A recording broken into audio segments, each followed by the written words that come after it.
Belinda and HarperAudio Australia present this unabridged recording of Where the Murray River Runs, written by Darry Fraser and read by Rebecca Macauley. The dedication reads, Gilda, 11th of the 10th, 1927 to 7th of the 12th, 2016. Mum, we miss you every day. 1. Bendigo, Victoria, mid-1890s. Linley Seymour stared at the sleeping baby in his crib. He stirred in his firm swaddling, his sweet face reflecting a happy sleep, a dream floating across his features. His little mouth pouted, ruby red lips working as if he needed to say a few words. He is so beautiful. Something surged deep inside her, shifted in her chest, a force of emotion, and a yawning chasm opened at her feet. She stepped back, the shock of it making her heart race. A moment, a beat later when it slowed. She leaned cautiously over the cradle again. Solemnly, his wide open eyes stared back at her. He frowned a moment and let it go, drifting back to sleep. You are so beautiful, she whispered to him, and I love you with all my heart. But this tiny creature, this serene-looking infant, had, through no fault of his own, created havoc from the moment he was conceived. She stopped herself short.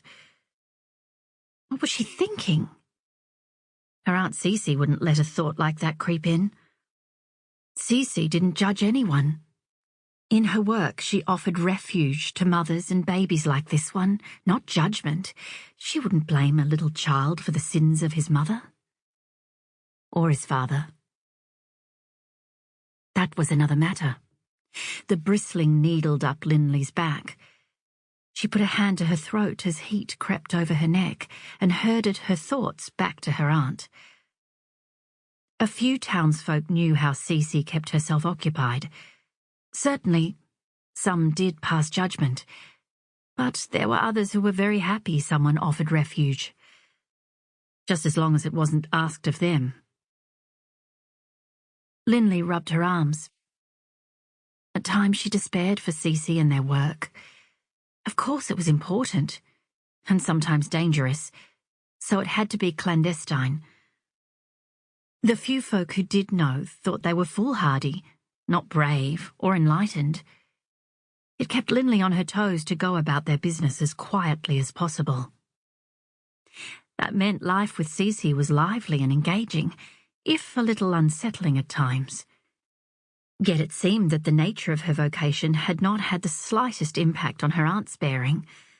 At just over 40, she was still dark-haired, slim and elegant, vibrant, and certainly not solitary. Linley was none of those things. She often joked that she and Aunt Cee Cee were perhaps not related. Cee Cee assured her that was not true.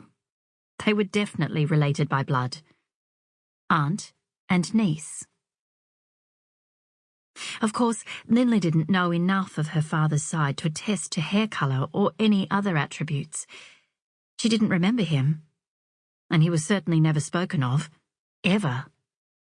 Perhaps it was all his fault, her freckles and her dark copper hair. The baby's tuft of black hair caught Linley's eye. Idly, she wondered if her hair colour and her green eyes would appear in a baby of her own, if she married a certain black-haired man. Stop that nonsense right this minute. She focused. The baby. Concentrate only on the baby in his crib. This beautiful baby. Take a deep breath. Sample complete. Ready to continue?